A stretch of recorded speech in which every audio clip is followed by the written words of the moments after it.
आज हम लोग बात करने वाले हैं बीए पार्ट 1 हिस्ट्री ऑनर्स का पेपर 1 का चैप्टर 5। चैप्टर 5 का हम लोग चैप्टर 5 पूरा कंप्लीट हो गया था। इसका हम लोग ऑब्जेक्टिव क्वेश्चन देख रहे थे। क्या कर रहे थे? ऑब्जेक्टिव क्वेश्चन, और 20 तक ऑब्जेक्टिव क्वेश्चन देख भी लिए थे। ये आज ऑब्जेक्टिव क्वेश्चन का अंतिम क्लास है। उसके बाद हम लोग सब्जेक्टिव क्वेश्चन करेंगे और उसके बाद उसका मॉडल सेट हम देंगे।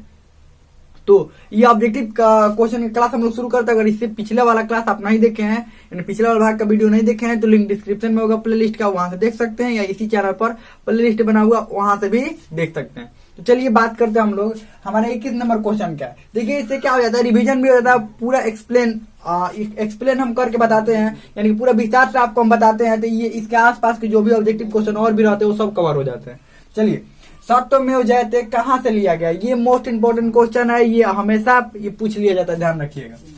ए ऋग्वेद, बी यजुर्वेद, सी मुंडको उपनिषद और डी सतपथ। तो ये मुंडको उपनिषद से लिया गया, लेकिन ये मुंडको उपनिषद किस जो कौन से वेद का ये उपनिषद है? ये किस वेद का उपनिषद है? तो ये है अथर्ववेद का। किस वेद का? ये अथर्ववेद का उपनिषद, ध्यान रखिएगा, ये अथर्ववेद का उपनिषद है। आगे बढ़ते हैं। ऋग्वेद में किसका उल्लेख है? ऋग्वेद में ए मंत्र, बी जादू, सी आयुर्वेद और डी संगीत। तो ऋग्वेद में मुख्य रूप से मंत्रों का उल्लेख है, मुख्य रूप से मंत्र ही मिलते हैं। और जादू टोना वाला किसमें मिलता है? ये अथर्ववेद में मिलता है। आयुर्वेद भी किसमें मिलता है? अथर्ववेद में ही मिलता है। हम जब पढ़ाए थे उस समय बता भी रहे थे कि जादू टोना या आयुर्वेद के बारे में, ये सब चिकित्सा के बारे में किसमें जानकारी मिलती है? ये अथर्ववेद में। संगीत के बारे में किसमें जानकारी मिलती है? सामवेद में। सामवेद को ही संगीत का जनक कहा जाता है, ध्यान रखिए। सारे गामा पा धा नी सा, ये 7 जो स्वर है ना, ये 7 स्वर की उत्पत्ति सामवेद से ही मानी जाती है। चलिए आगे बढ़ते हैं। तो ये इसका आंसर हो जाएगा मंत्र, यानी कि ऋग्वेद में किसका उल्लेख है? मंत्रों का। अगला, ऋग्वेद में कुल ऋचाओं की संख्या है, यानी कि ऋग्वेद में कुल कितनी ऋचाएं हैं? ध्यान रखिएगा, ये पूछा जाता ही है। ऋग्वेद में ऋचाओं की संख्या, तो ए 10,000, बी 10,500, सी 11,600 और डी 10,580। तो 10,580 ऋचाएं हैं, ध्यान रखिएगा। आगे बढ़ते हैं। भारतीय संगीत का जनक किस वेद को कहते हैं? ये बताइए, तो ऋग्वेद की रचना कब हुई थी? उत्तर वैदिक काल में या ऋग वैदिक काल में? ये ऋग वैदिक काल में हुई थी, ध्यान रखिएगा। और ऋग वैदिक काल का समय हमें कमेंट में लिखकर जरूर बताइएगा। ऋग वैदिक काल का समय कब से कब तक था? आप लोग कमेंट में लिखकर ये जरूर बताइए कि ऋग वैदिक काल का समय कब से कब तक था। बहुत अच्छा से बताए हैं। ऋग वैदिक काल, ऋग वैदिक काल का समय कब से कब तक था? आप कमेंट में लिखकर जरूर बताइए कि ऋग वैदिक काल का समय कब से कब तक था। आगे बढ़ते हैं। भारतीय संगीत का जनक किस वेद को कहते हैं? यानी किस वेद को कहते हैं भारतीय संगीत का जनक? जो भारतीय संगीत के 7 सुरों की उत्पत्ति किस वेद से हुई है? चलिए ऑप्शन देखते हैं। ऋग्वेद, सामवेद, यजुर्वेद, अथर्ववेद। तो ये सामवेद से मानी जाती है। साम का मतलब होता है ये गान। क्या होता है? गान। साम का मतलब क्या होता है? साम का मतलब होता है गान। तो ये यानी कि संगीत की उत्पत्ति किससे मानी जाती है? सामवेद। अगला, वेदांगों की संख्या कितनी है? ए 4, बी 6, सी 8 और डी 12। तो वेदांगों की संख्या 6 और वेदांग कौन कौन है? अब देखिए, वेदांग ऐसे लिखकर आपको क्या करना है, वेदांग लिखकर, ध्यान रखिएगा, वेदांग लिखकर अच्छा से नोट्स बना लेना वेदांगों का। देखिए वेदांगों का ऐसे अच्छा से नोट्स बना लेना है।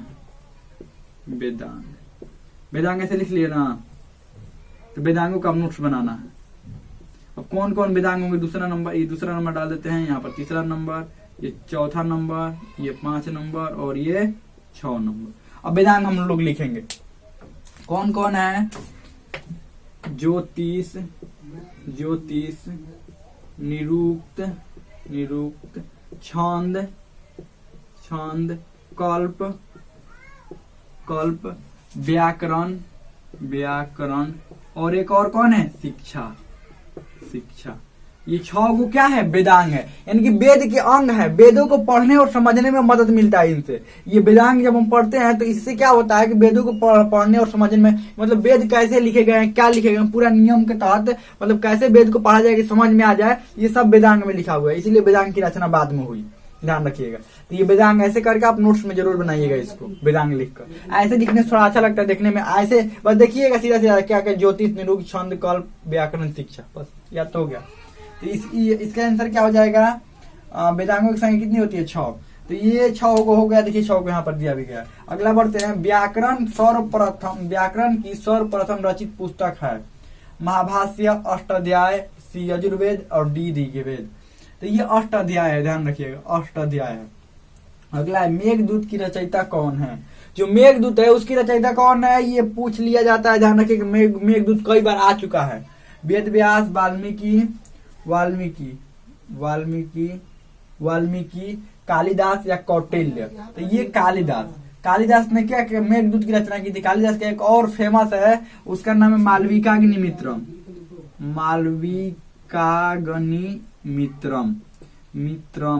उसके बाद एक और है रघुवंश, इन्हीं का है, रघुवंश इन्हीं का है। इनका क्या है, अर्थशास्त्र। ध्यान रखिएगा, अर्थशास्त्र है इनका। और देखिए तो ये दोनों पूछ लिया जाता है, ध्यान रखिएगा। अर्थशास्त्र वाला जरूर पूछ लिया जाता है, और ये मालविकाग्निमित्रम, रघुवंश भी पूछ लिया जाता है, या मेघदूत भी पूछ लिया जाता है। किसका, तो ये कालिदास का रचना है। आगे बढ़ते हैं, वेदों के टीकाओं को क्या कहते हैं। वेद क्या बोला जाएगा, वेद पर ये टीका लिखा गया है, मतलब उसका मतलब क्या होता है, टीका का मतलब क्या होता है। तो चलिए, ये ब्राह्मण ग्रंथ, बी धनुर्वेद, सी वेद और डी पुराण।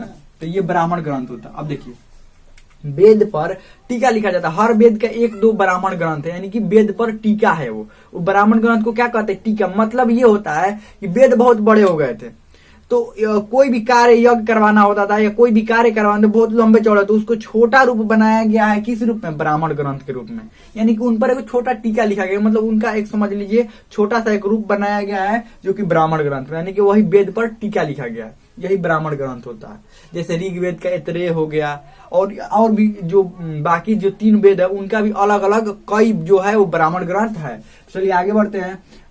29 नंबर है, योग दर्शन का प्रतिपादन किसने किया। योग दर्शन का प्रतिपादन किसने किया, ए मनु, बी पतंजलि, सी विश्वामित्र और डी हरिसेन।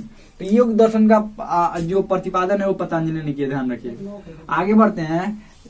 30 नंबर है, मनु स्मृति की रचना किसने किया, विश्वामित्र, मनु, वाल्मीकि या वेद व्यास।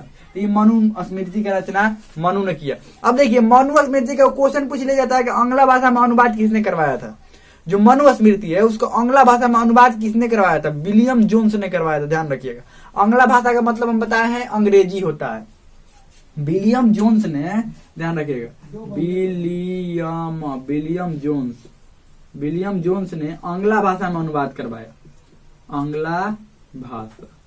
आंग्ला भाषा में किसको अनुवाद करवाया, आंग्ला भाषा में अनुवाद करवाया। मनु स्मृति का अनुवाद आंग्ला भाषा में क्या करवाया, ये विलियम जोन्स। कौन था, ये अंग्रेज था। ये भारत के समाज के, भारत के संस्कृति के बारे में जानना चाहता था, इसलिए क्या करवाइए, आंग्ला भाषा में अनुवाद करवाया, नहीं कि अंग्रेजी में अनुवाद करवाया। हम लगता है बहुत अच्छा समझ में आ गया होगा। ये ऑब्जेक्टिव क्वेश्चन है वो खत्म हो गया। अब हम लोग देखेंगे सब्जेक्टिव क्वेश्चन, उसके बाद हम लोग मॉडल सेट देखेंगे। हम लगता है समझ में आ गया होगा। इसमें कोई भी डाउट हो, कोई भी क्वेश्चन हो तो आप कमेंट में पूछ सकते हैं। हम लगता है समझ में आ गया होगा।